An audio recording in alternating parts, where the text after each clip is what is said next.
You're listening to the Verdigris podcast with Rae and Andi. If you'd like to see a bunch of our merch and photos and lots of extra information, please check out our website, verdigrispodcast.org, or any of our socials. And thanks a bunch.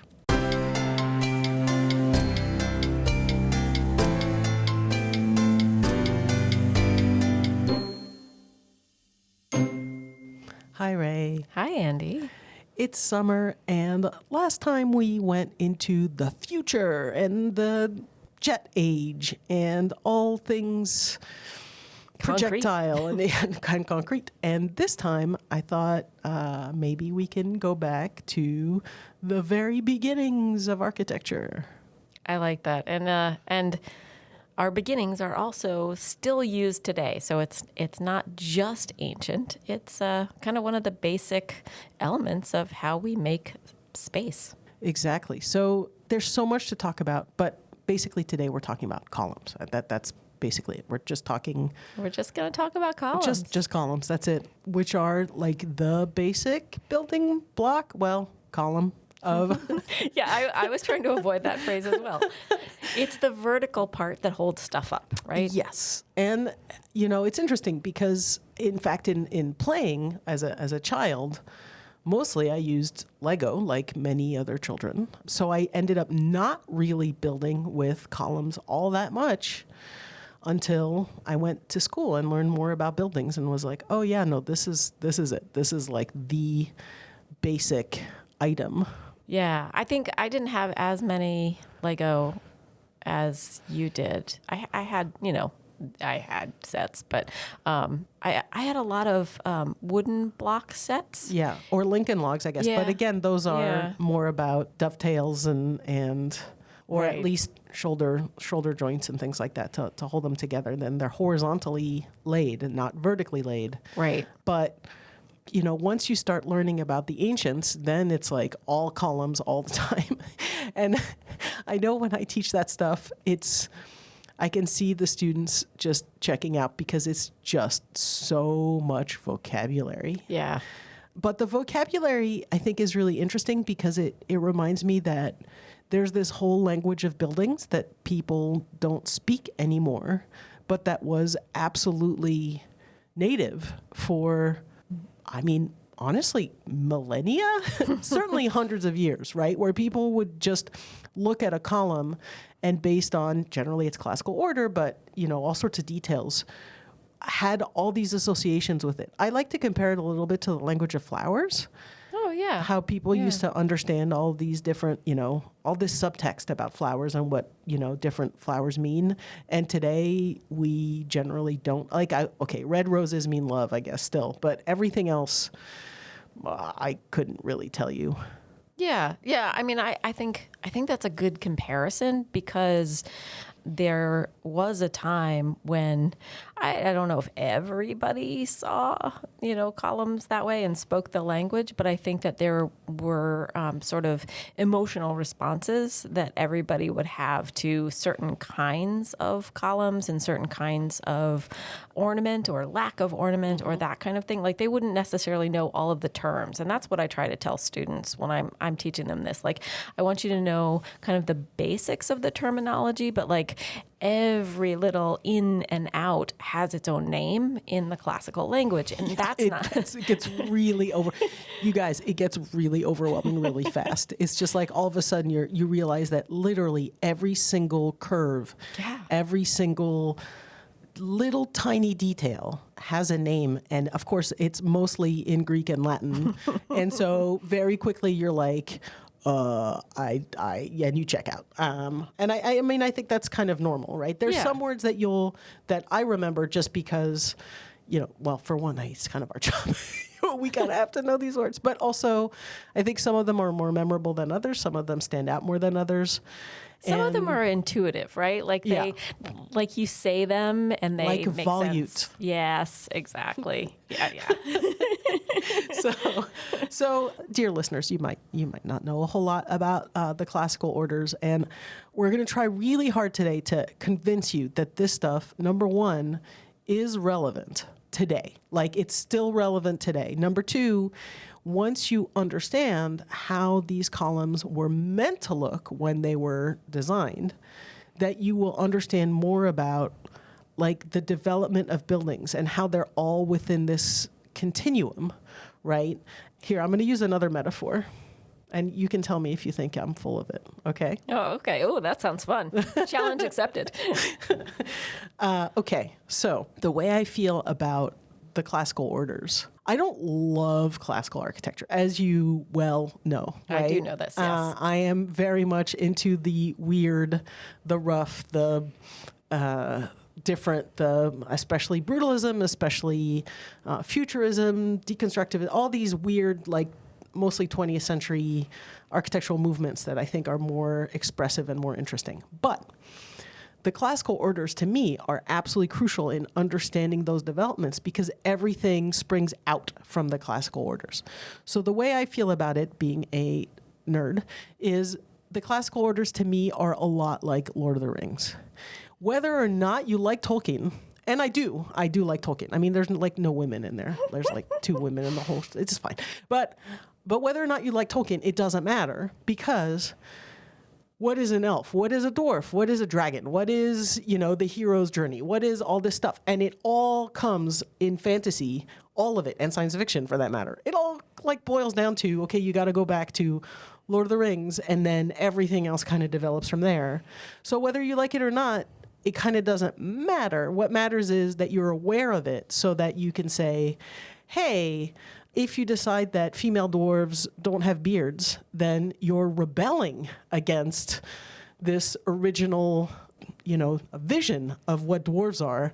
And that's a response to something that exists. And it's the same with columns, right? That columns, literally anything that is a vertical post is either being built from the classical orders or rebelling against the classical orders. And that's it. That's all we've been able to do, basically, since the classical orders were first developed.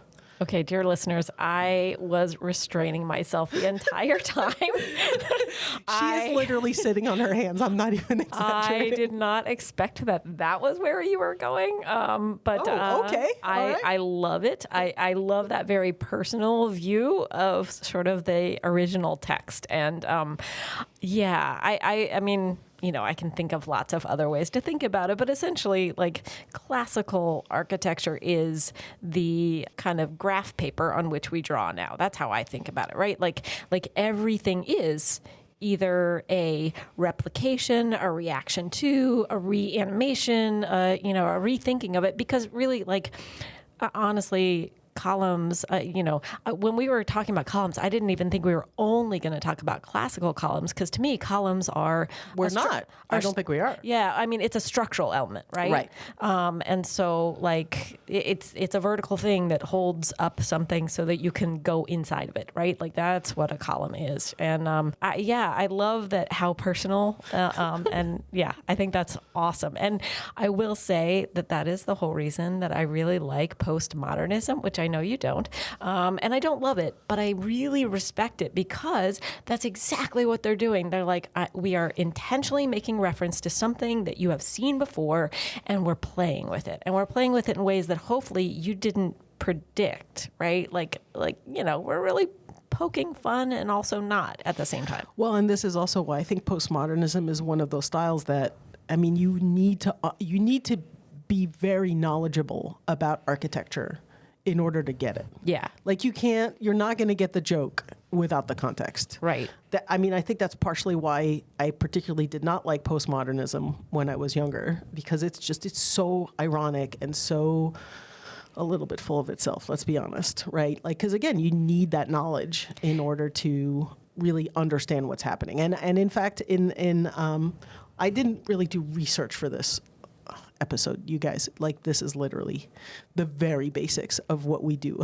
So I don't, Rae, did you do a lot of research for today? I did not feel like I needed to do research. Should we admit this? We know all these words, from the top of our head, so it's okay. But I did look at Venturi's column at Oberlin, Okay. which is a classical column. It is an ionic column. It is a Roman ionic column, right? It is an unfluted ionic column. We'll talk you guys about will all of explain. these We'll things, explain what all yes. this is in a minute.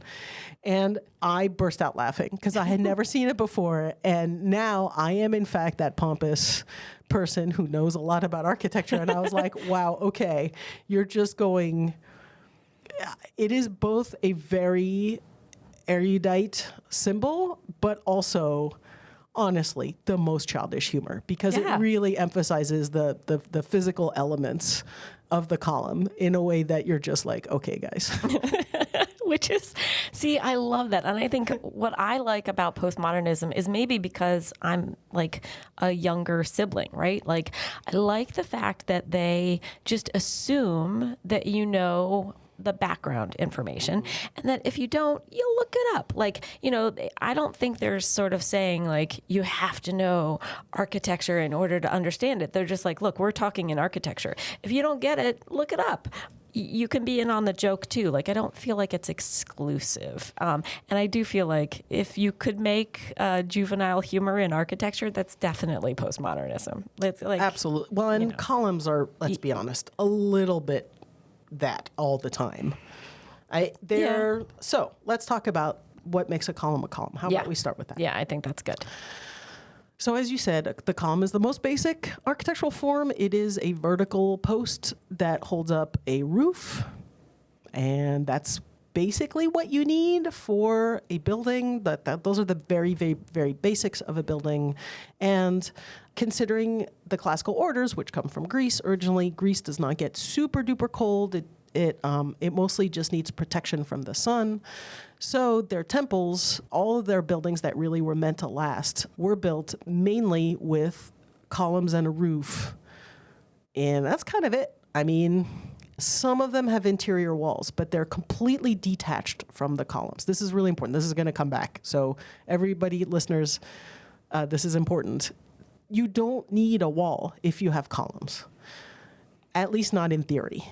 Right. I mean, so I always encourage students to think about like, how does the weight of the roof, whatever it is that's protecting you from the outdoors, how does the weight of that get to the ground, right? Because in basic physics, right, like, you know, we have to hold up the roof. Mm-hmm. So you can hold up the roof in all kinds of ways, right? Like you can do solid walls, you can do posts, which are basically like square things that are vertical. You know, you can do lots of little ones or a couple of big ones or whatever it is, but it's all about gravity, right? And so columns are one of the most elegant ways that gravity gets from holding a roof up over your head to the ground. Right. And I think in some ways, especially if you were raised like me playing with Lego or Lincoln Logs for that matter, you have a tendency to think of wall and structure at the same time, but there is no reason for those two things to be the same necessarily, right? So you can have the column that is holding up the roof, right, that is dealing with that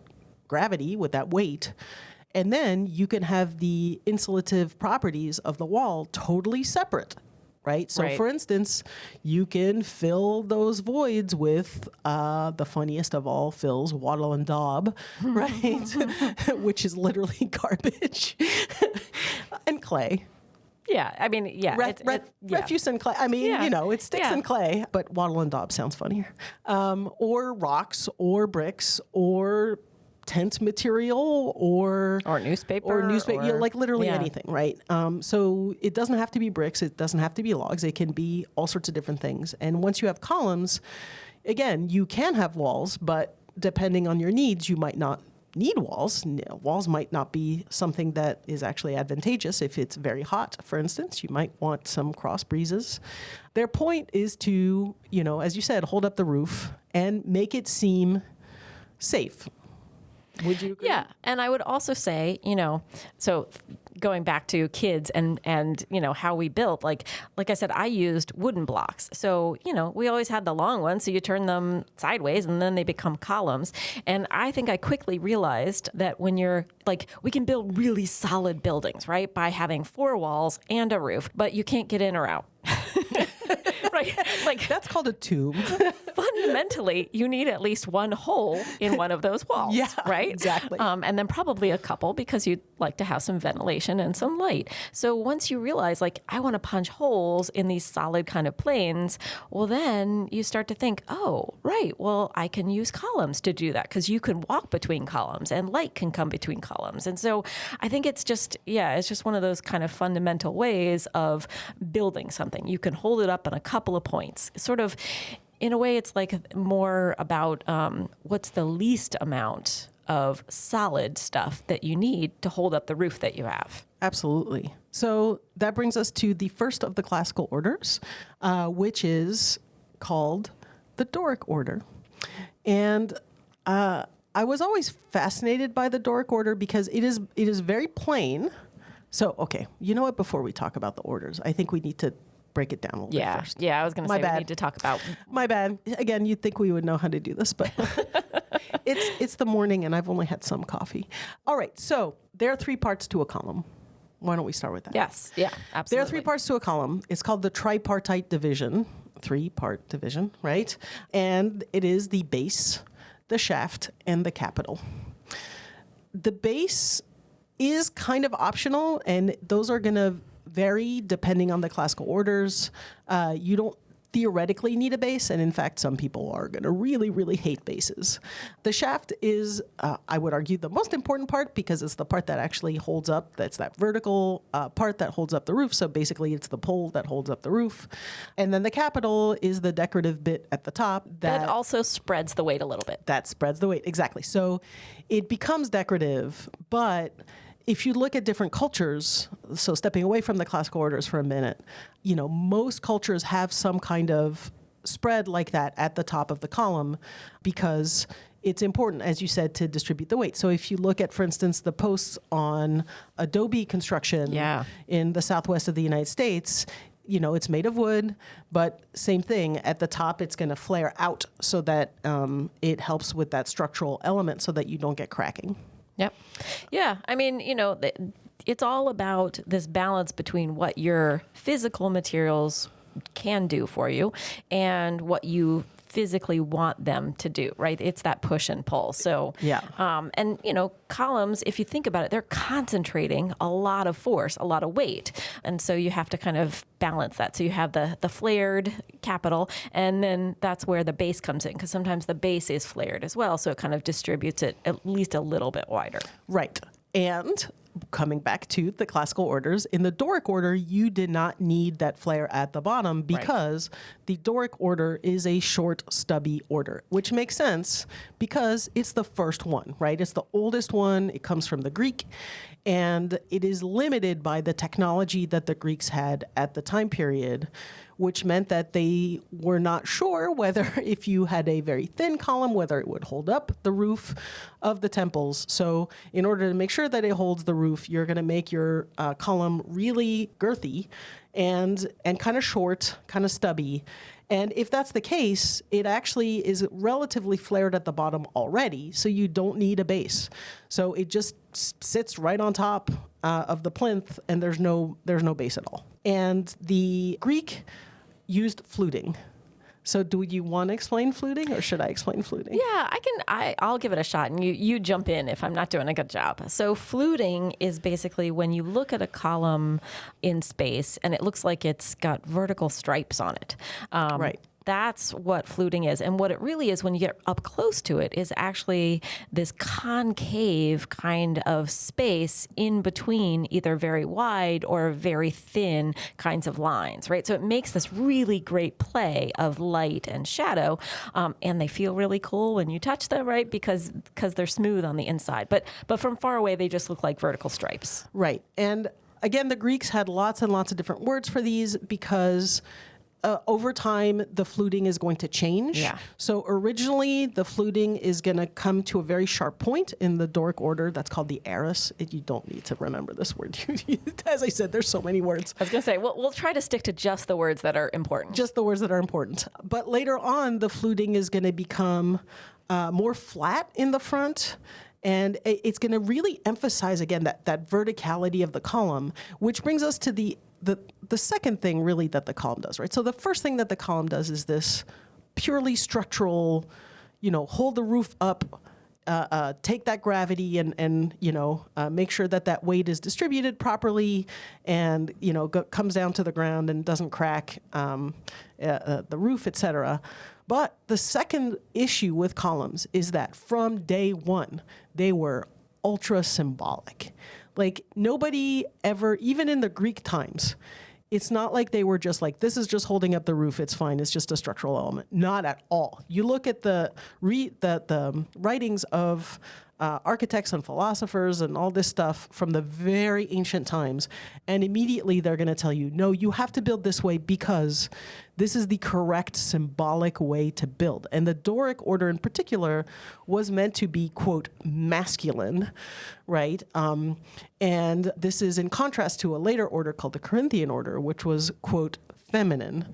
And I mean, the shapes are just different. And you really, once you see those changes, you really realize like, oh yeah, okay, I get it. Maybe your associations are not the same as the Greeks, and that's fair.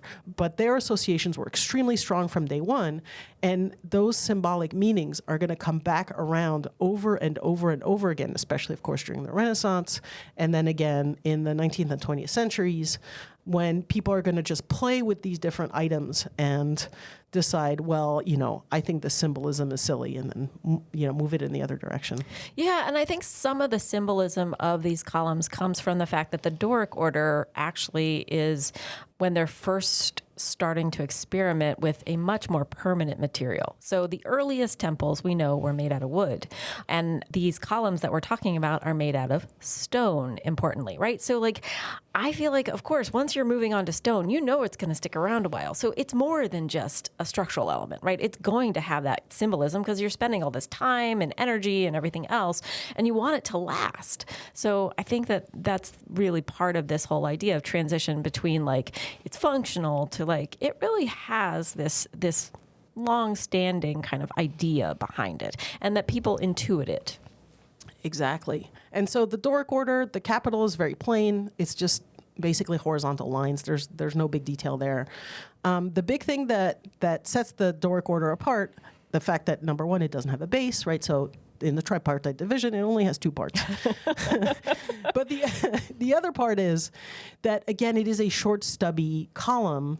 And this brings us to one thing that the Greeks decided that I find fascinating because I did not notice it when I was little.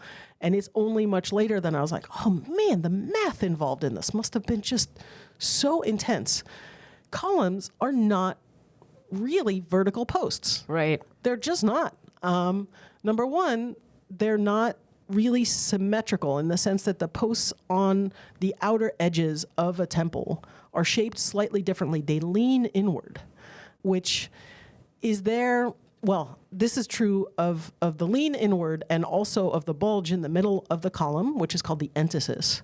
So that bulge in the middle of the column and the lean inward are there to push against a optical illusion, which is that if you see posts and they don't have that bulge in the middle and they don't lean inward, then they look very unsafe. They look too thin, and they look like they're actually kind of vaguely concave and kind of vaguely leaning out, even though they're not. Right. It's visual perspective, right? It's like when you look at a road and it diminishes to a point in front of you and, in a couple miles. And as you're driving, you're like, but it doesn't disappear. It keeps going, right? So it's just, Visual permanence, anyone? We can play peekaboo. Yeah, no, so it's basic. It's relatively basic stuff, but I still find it fascinating, right? That 3,000 years ago, the Greeks were able to, am I exaggerating, 3,000? 2,500? Yeah. Something like that. Anyway, that they realized hey, if we make these actually vertical, it looks wrong. So we're going to fix it by making the columns bulge a little bit in the middle. And all classical orders do this to a lesser extent. In the Doric column, it is very, very visible. Yeah, they always look a little pot-bellied. I think it's nice. I do too, actually. I mean, genuinely. I think they look cuddly. They do, yeah. So the Doric order is the first order. It's one of those things that I find really interesting because while the Doric order, in a sense, really has legs, like it's going to keep being built over and over and over again, mostly it's going to be built wrong for like a lot of buildings, right? Where they're going to put a base where there should not be a base on the column, which is a big no-no. Well, unless you're a Roman, because the Romans like their Doric bases. But anyway. We're going to talk about the Romans in a minute. And they're just going to make those columns just look not right in all sorts of ways, which I think we notice even if we don't have the words for it. Whereas when it's done properly, I feel like you immediately are like, oh, I think of that as is it the Lee Custis Mansion? Right? Oh, yeah, at Arlington. Which is at Arlington. Yeah. So that's another story. The U.S. government took their mansion afterwards and was like, yeah, so it's going to be our national cemetery. So, haha. Anyway, doesn't matter. But anyway, the Lee Custis Mansion has Doric columns, the Roman Doric columns. They're unfluted. We'll come back to that in a minute. And they're proper Doric columns. They don't have a base. Yeah. They are super fat. They are super fat, stubby, short columns. And they're so, right, if you look at it in the context of the time, they're so pompous because they're saying, we know what Greek architecture is supposed to look like, right? You know, Johnny-come-latelys don't know what proper Greek architecture is, and so you're using all this other stuff. But at the same time, those columns were made of wood and faux painted as stone, which, is also a statement.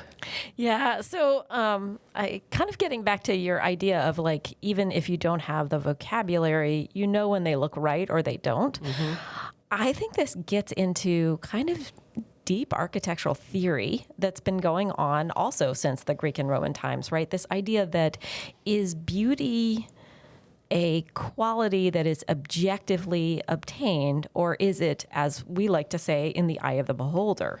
And I think that if people really do sort of respond without having the vocabulary, without knowing why, saying this column looks right and this one doesn't, then there's something to that idea that there's proportions and elements of columns and other parts of architecture that are inherently beautiful to human beings. And so I find that really intriguing. And a lot of it, I don't want to get too deep into the theory because I super enjoy it, but a lot of it is about math and it's about proportion, right? Like it's about height to the diameter or to the circumference of the column is pleasing or not pleasing, or it makes you feel comfortable that it's safe and it's holding things up or whatever. And I just find that interesting that while we have a broad sort of acceptance of what beautiful is, there are some principles that human beings inherently respond to. Right. And I know in urban design we talk about this quite a lot because a lot of it has to do with human physiology, right? So for instance, steps that are the right proportion for the risers and the tread are going to make you feel like a proper sized person. But if you think of going to a temple or a big government building, usually the risers are very short and the treads are very long, which makes you feel like a little baby, right? You have to take like 1.5 or 2 steps on each step, and it just makes you feel like you're entering a larger than life space, right? And that's going to be universal because it is based on our physiology, on our bodies, right? And same with so there's a concept which I know you're very familiar with called enclosure, right? Which is that people, human beings, are going to be generally more comfortable in a space where the side things like the buildings, the trees, whatever, and the opening between those spaces, like the street you're on. So if you lay down those buildings, if they match the width of the street, that's going to feel good for just about everybody. And so if it's a really big boulevard and big buildings, that feels fine. If it's a short little street and short little buildings, that feels fine. But if the buildings are too tall or too short, then you're going to start feeling not great, right? Yeah. And it's the same with columns, right? I do think that you're right. The Greeks were onto something that, like, you see a Greek column and you don't think, oh man, this looks too skinny. It doesn't look solid. You always feel, okay, this feels good. This feels like I can walk underneath this thing and not die, right? Which is not obvious, honestly. Right. And also something that we still struggle with in architecture, right? I mean, when we talk about skyscrapers and we talk about the use of steel and how intuitively uncomfortable people were at first with steel buildings, because they're like, I don't want to walk in that thing. It's just a bunch of sticks and it's so high. And how do I know it's going to hold me up? And so for a while, we kept going back and forth between like, okay, well, if we have, big stones or we have bricks on the outside or bricks at least on the base of it, then people will feel comfortable and safe. And, and eventually we got to the point where we're like, no, steel feels okay. And it's okay that it's this thin. It's still going to hold me up. But it took like 100 years, yeah, though. Yeah. And at first, a lot of it was covering it up with columns to make it look safe, even though those columns were entirely decorative. Yeah. Okay, so going back to, there's the Doric order, and then there's more orders that come up after that. And I think we're going to go over them quickly just because it gets, honestly, a little bit boring if you're not really, really into this. But the next is the Ionic order. That's the one that has the big, giant volutes. Swirls. They're like swirls on the top in that capital area. So the big, I always thought of it as ram's horns. I was going to say, I was explained that they're supposed to look like ram's horns, if that helps. Yeah. Or scrolls, like the end of a scroll of paper. Yep, exactly. So that's the next one. And those were a little bit taller and a little bit skinnier than the Doric order, and those added a base. I was going to say, they always have a base. And then afterwards is the Corinthian order, which is taller again, skinnier again, and now is going to have this complicated leaf pattern at the top, mostly made of acanthus leaves, which has some symbolism, which escapes me, honestly, right now. And that one is the one that was associated with more feminine, it's more delicate. And in fact, I have a quote from Vitruvius from about 15 BC from his treatise on architecture, which is called De Architectura, of architecture. Quote, "The Corinthian order is an imitation of the slenderness of a maiden, for the outlines and limbs of maidens, being more slender on account of their tender years, admit of prettier effects in the way of adornment." Sure. Yeah, I mean, Vitruvius is kind of fundamental to what we think of as what is good architecture. So he's like a, sort of the OG of architectural philosophy. And I always say that, we look to him and think he came up with all these ideas. My feeling is he's probably the one whose writings on it survived, and that probably lots of people were talking about this for a while. But basically, he has this concept of like, what is good architecture? And we translate it in modern terms as commodity, firmness, and delight. And basically, commodity is, does it do what it needs to do, right? Like you build a building to do something specific, and does it do that well? Like it's a house, it's a bank, it's a, whatever, it's a typology. And so does it do that well? And then firmness is, do the materials, serve that purpose, right? Do the methods work well for what you're trying to do?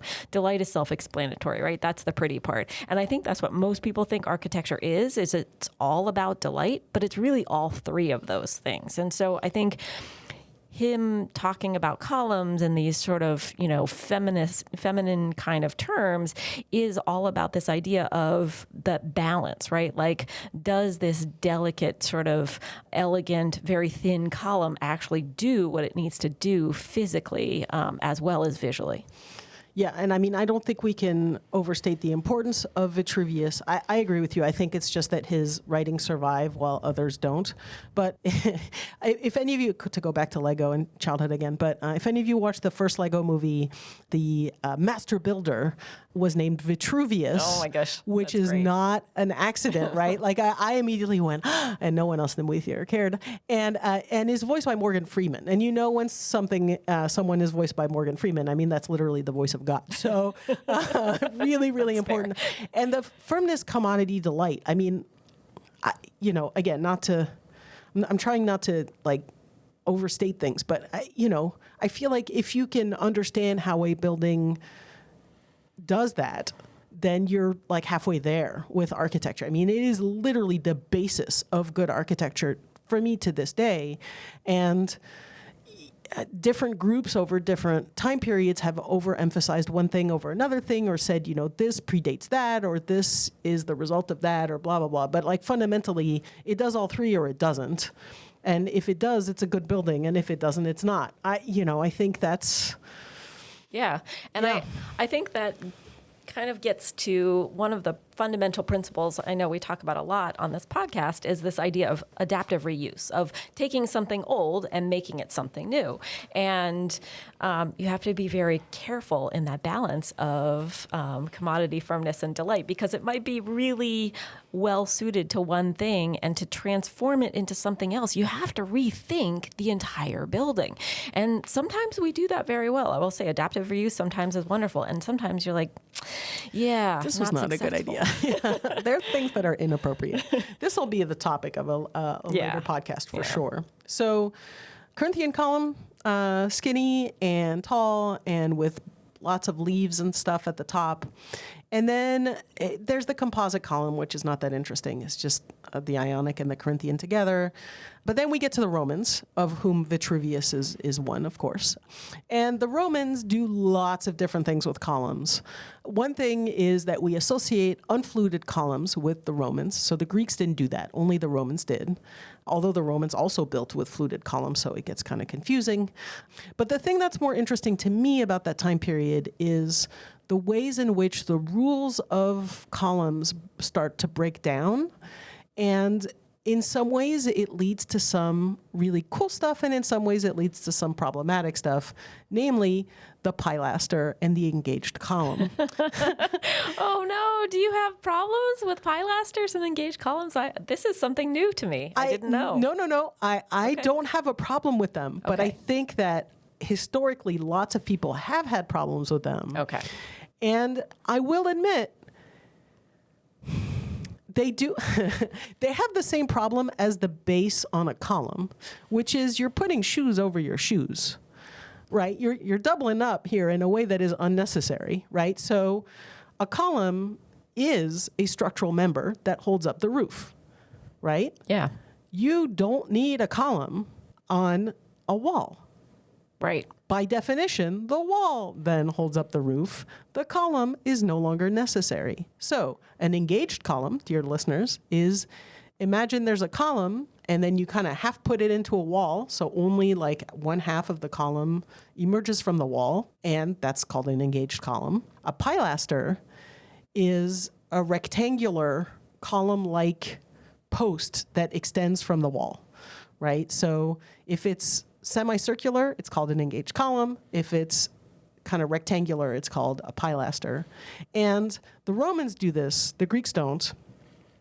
So when you look at Roman temples and everything that was built thereafter, honestly, very often what you'll see is there'll be like a colonnade on the front to make like a porch. A colonnade is a series of columns. Yep. Thank you. And then behind it, there'll be just regular walls. But to kind of continue that symbolic colonnade, to make the eye be able to land on something, you're going to add those kind of half columns against the wall, which look attractive but serve no purpose structurally. Correct. Although what I would argue is that sometimes they're trying to make them look as if they're not applied, but as if you've had a wall and you just kind of carve away some of the stuff, and underneath there are columns or there are square posts, right? Yeah. Like it's emerging rather than being applied, which they usually honestly are applied. And so this is, I find, really funny, because this becomes like a giant debate in architecture for 1,000 years, which is this okay or not, right? Is applied design that is not there for structural purposes okay or not? And this comes back to the important thematic, symbolic meaning of the column, not just the fact that it is in fact holding up the roof, but the fact that it is symbolically holding up the roof, which are two separate things, right? Yeah. And in the Renaissance, we start getting a lot of discussion of all of this. And this is related to the fact that, of course, if you look at the arc of history, right, people kind of lost that knowledge of the ancients for a while, and then it comes back. During the Renaissance, people start rediscovering all of these Roman and Greek temples, etc. And eventually, this leads to some really important treatises on what is acceptable and what is not acceptable. And my favorite is the one from the abbot Logier, the Abbé Logier. So he was a French abbot in the early and mid 1700s. And he wrote a book called Essai sur l'architecture, Essays on Architecture. And in it, he talks about, the frontispiece of the book, it's what he calls the primitive hut. The primitive hut in his book, which he shows in the frontispiece of his book, which I'm showing to Rae right now, shows the primitive hut, which for him is derived from nature, and therefore, again, he was an abbot, derived from God. So it's not just the natural way of building, it is the right and proper and good, with a capital G, way of building, which is this primitive hut. And to him, that primitive hut was literally tree trunks holding up a roof, which is almost like a live roof, honestly. It's like growing still. And there's a cherub, because there's always cherubs. But this primitive hut, he's saying, like, this is the way to build, and every other way to build is a fault, like a wrong way to do. Listeners, Rae just rolled her eyes so hard. Yes, I was trying not to verbally react, but I got called out. So he says that, quote, "It is the same in architecture as in all other arts. Its principles are founded on simple nature, and nature's processes clearly indicate its rules." And in particular, he says, the column should never be engaged. That is a fault and is incorrect. And, he really railed against him for him. It was a big scandal. I am not a purist, and I very much am much more on the playful side of things now. But I also can see how, when you're trying to talk about architecture as this right or wrong, proper way of doing things, that it's easy to be like, oh, well, this isn't needed structurally, so you shouldn't do this. I think there's also a theological basis to the abbot's ideas, because the ancients were godless, right? Because they believed in many gods, and so therefore, like what they did was wrong, because it wasn't based in the one true truth, right? So I think there's also some of that, like, sort of looking down upon them. So what I find super fascinating about all this is that to me, it really equates, in a sense, the abbot and his thoughts about, right architecture and all that, and the modernists. I feel like there's a really clear through line, which cracks me up, because I know the modernists would be like, no, we think that all of this applied decoration is, all this historicity is wrong and unnecessary and bad, et cetera. But when you think about it, Mies van der Rohe in the 20th century, he did a lot of the things that he critiques other people about doing. Like, he applied I-beams to the front of his buildings to symbolize the structure of the I-beam, but those I-beams weren't structural. Right. So, I remember learning that in when I was a student, and thinking like that.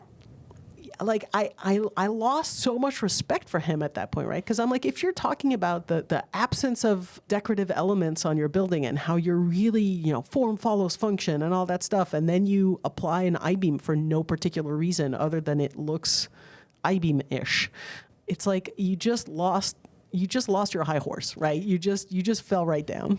And to me, that just makes me laugh, because it's, do as I say, not as I do, right? I mean, but I agree with you. I think when I first realized that, it rather than making me lose respect, it just made me laugh, because they take themselves so seriously. So seriously. The modernists have no sense of humor. Yeah. I mean, they were creating this like world utopia by better architecture. And yet, they're lying to everybody, right? They're, they are the Wizard of Oz behind, don't look at the man behind the curtain, right? I love that. Oh, okay. And on the other hand, I look at Le Corbusier's pilotis, and I think that's just a column. Yeah. I mean, it's just a response to the column. So Le Corbusier, Swiss-born architect, really important modernist architect, like Mies van der Rohe.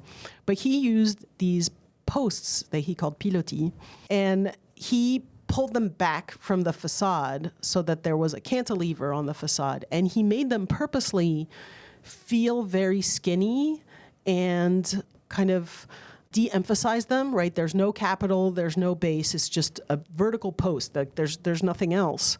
And the whole point was to make his buildings look like they're floating, to de-emphasize that vertical structure. Again, like he did not think of himself at all within that continuity of history. He thought of himself as, inventing the proper, machine for living, et cetera. But like when you think about it, no, again, this is absolutely the continuum. It is a response, but it is very much along that historic continuum. Right. I mean, everything that is new, is derived from something old. So listeners, if you have no idea what we're talking about when we talk about pilotis, think about a beach house. You know how beach houses are usually a whole story up above the ground level, right, on these big, tall, round posts. And they're not at the edge of the building. They're pushed backs because they want you to look at the building itself, and it almost looks like it's floating, except for you can park your car under it, right? It's like a beach house. Yeah, exactly. Corb wasn't the only one to do this either. So another architect who I think all of our listeners know, Frank Lloyd Wright, he also played with columns quite a lot. And the best example of that is for his Johnson Wax building, where he made these columns that were, so they're super skinny at the bottom. They're very tall, and they start to flare out a little bit towards the top, and then they flare out very, very widely to look like lily pads. Yeah, to look like lily pads at the top. And sometimes they're called mushroom columns, but I don't think they look like mushrooms at all. As you said, they look like lily pads at the top. So they're very, very skinny, very tall. They're unfluted. And then they widen out onto a flat top. And he called them dendriform columns. Frank Lloyd Wright was very famously a terrible engineer. Like his buildings were just engineering disasters. And so people were like, oh, this doesn't feel safe. So he had a demonstration, which we will show a photo of it on the website, where he put a bunch of sandbags on top of these columns to show how solid they were. Although, unlike people like Otis, who actually stood on top of his elevator and then cut the rope to be like, look, my thing is safe, Frank Lloyd Wright was not about to risk his own skin. That's not the Frank Lloyd Wright way. But they're very cool looking columns, and they very much feel like you're underneath the surface of a pond looking up, which was kind of the point. They definitely look very organic that way, which is, I think, pretty pleasant to look at. And the thing is, I mean, every culture has its own columns. Not all cultures use columns, right? Some cultures just really use walls. But a lot of cultures use columns. And some columns that I particularly enjoy is all of the Egyptian columns, which are called palmiform columns because they're in the shape of palm fronds. And they're very geometric. They're much more kind of abstracted, I find, than the Greek columns. They look more fun. I don't know how else to put it. I know that Venturi used some of those columns for a children's museum, right? Because they're more geometric, they're more abstracted, and so they look less serious. Yeah. What I find really interesting about them is they are abstracted, and yet I think you get more of the sense of the fact that a column is basically a tree, right? Absolutely. Yeah. It makes that link more obvious, and so you can see how like kids in particular would be like, oh yeah. Yeah, I mean, it is a vertical thing that holds up, something I can stand under. But the the Greeks and the Romans spend all of this time putting all of these extra kind of, ins and outs and shadows and everything else as they're making them out of stone. And they kind of move away, I think, from that idea of the naturalness of it. And I think that's what the abbot kind of brings back to this conversation is like, hey, this is not a new idea. You did not invent the idea of a vertical thing. Yeah, none of these ideas are new. Although, okay, I know we've been talking a long time now about columns, so I think we're gonna start to wrap it up. But before we do that, this morning I was chatting with my 10-year-old, and she was like, "What's the topic of your podcast this month?" And I said, and I'm very lucky that my 10-year-old is interested in this. And she said, "You have to talk about the people columns." And yes. I said, okay, I will talk about the people column. So Rae, let's talk about the people columns. Yay. I'm so excited. When she said that, I was like, oh yes, of course we do. Of course we do. They are honestly the best columns. So I'm with her 100%. You might wonder, what the heck is a people column? A person column is a column in the shape of a person. It has a name.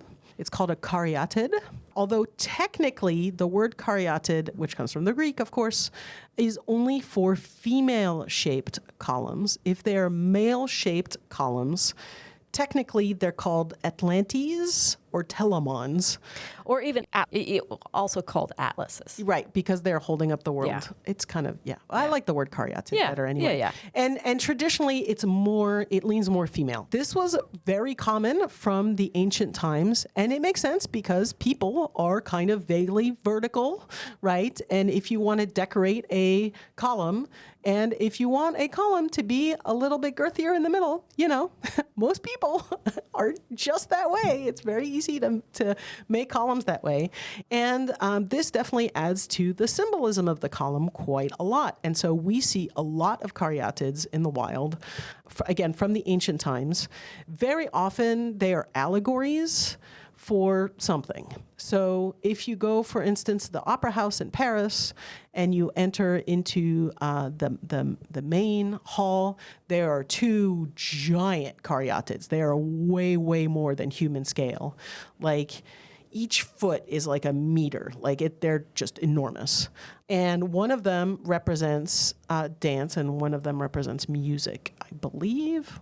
They're also the ones on the fountains in Paris, which is the one that my daughter really, really likes, where there's four of them holding up the roof of the fountain so that the water can come down, and they just look really nice. They're very common in temple buildings, of course, historically, and they're very common in very symbolic buildings today. Yeah. And can I show you my favorites? Please, please, please. So bringing it back to perhaps postmodernism and being playful. Oh, wait, I know. I think I know. Maybe. Yeah, you probably do. Is it the Michael Graves one? No. I don't know if Michael Graves did this building. That's a great question. Is this the Walt Disney team building in Burbank? The one with the seven dwarfs? Yeah. Yeah. I love it. I love that building. That is one of my all-time favorite uses. So dear listeners, this building, I'm pretty sure it's a Michael Graves building, is a Walt Disney building. It is in the shape of a temple. Yes. And it is very postmodernist. So it's got colorful features, and it's very geometric, very abstracted. And instead of having regular people as the caryatids, or I guess in this case, atlases, there are the seven dwarves holding up the roof. And at the very top, I believe which dwarf is it at the top? Sleepy or Dopey? I can't remember. I think it's Dopey at the top. Yeah, but we will have a picture of this again. But it's so playful and fun. They're just delightful. And I usually hate Michael Graves, as Rae knows very well. But there's a word in French which we talk a lot about, I think, in this podcast, which is architecture parlante, right? Architecture that speaks, architecture that tells you what it is.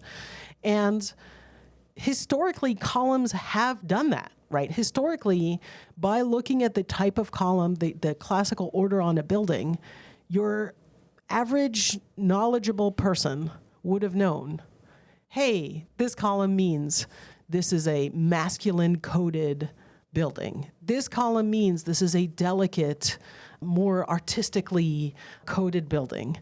In modern times, we tend to, we use that kind of thing as well, but I feel like we use color more to code masculine and feminine. Yeah.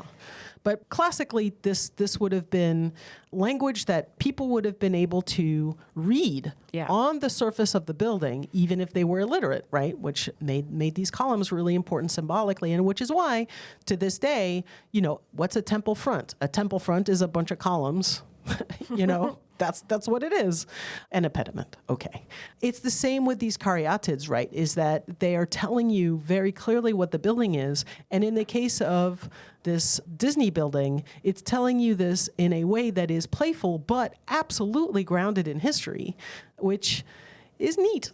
Yeah. I like it. I'll admit it. I like it. Yay. Oh man, I just admitted I like Michael Graves. I think this day is over. I think I'm done. So we talked about the classical orders. We talked about caryatids. To be clear, columns did not just disappear during the Middle Ages. They did not just disappear during the Big Gothic period. They did not just disappear during all of those periods where people turned away from classicism. Not at all. In fact, all of those columns are also just adaptations of the classical order. It's just, if we start talking about that, we're going to go down another rabbit hole and we're going to lose everybody, and I don't want to do that. One question that I always wonder is, what are the classical orders today? What place do they have in our culture today? But also, do they even have meaning anymore? And if they don't, do we come up with new ones?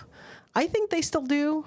Although, while being playful with the classical orders historically was perhaps a real rebellion, today, if you use the classical orders, it just feels classical. Unless you really do something very strange with them, it's not going to read as rebellion, which I think is interesting, right? That it's just become such shorthand for, classicism that you can't. I'm not sure how much you can even play with it anymore, other than using the seven dwarves, as caryatids.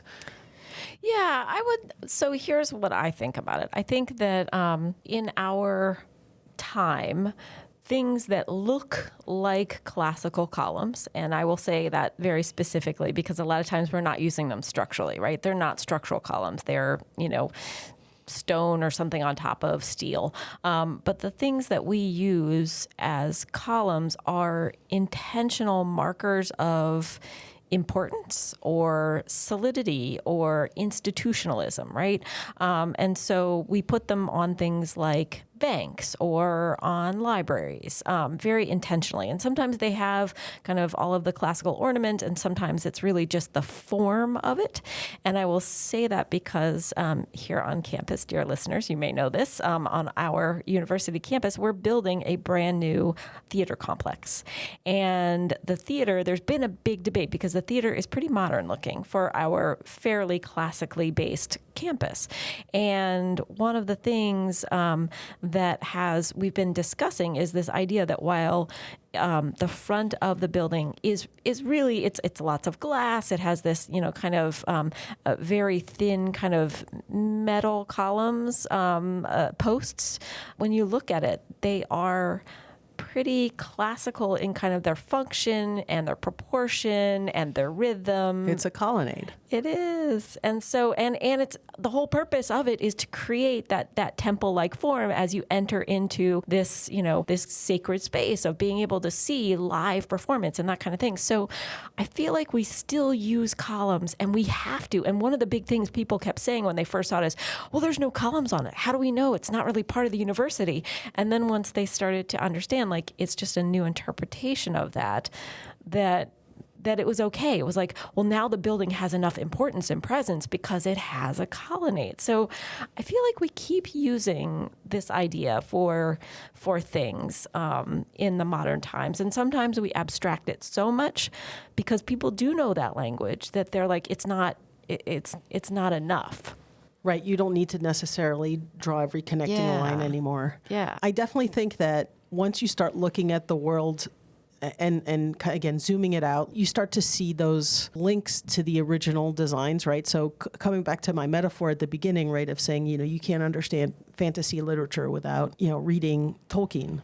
You can't really understand architecture today without at least having very, very basic knowledge of the classical orders and why columns existed historically and why they're still so important to us symbolically today, because literally everything thereafter is either teasing more out of it or rebelling against it. But it's always something deriving itself from those classical orders. So, dear listeners, next time you walk around town or look at a building that you particularly like, think and see, like, is it trying to look like a temple or trying to rebel looking like a temple? And if you can think of interesting caryatids out there in particular, I would love to see them. My 10-year-old would love to see them. And I think Rae. Oh, absolutely. Send them our way. Please send us pictures. That would be super duper cool. All right. Well, thank you so much for listening, everybody. And we'll be here next month. Thanks, Rae. Yeah. Thanks, Andi.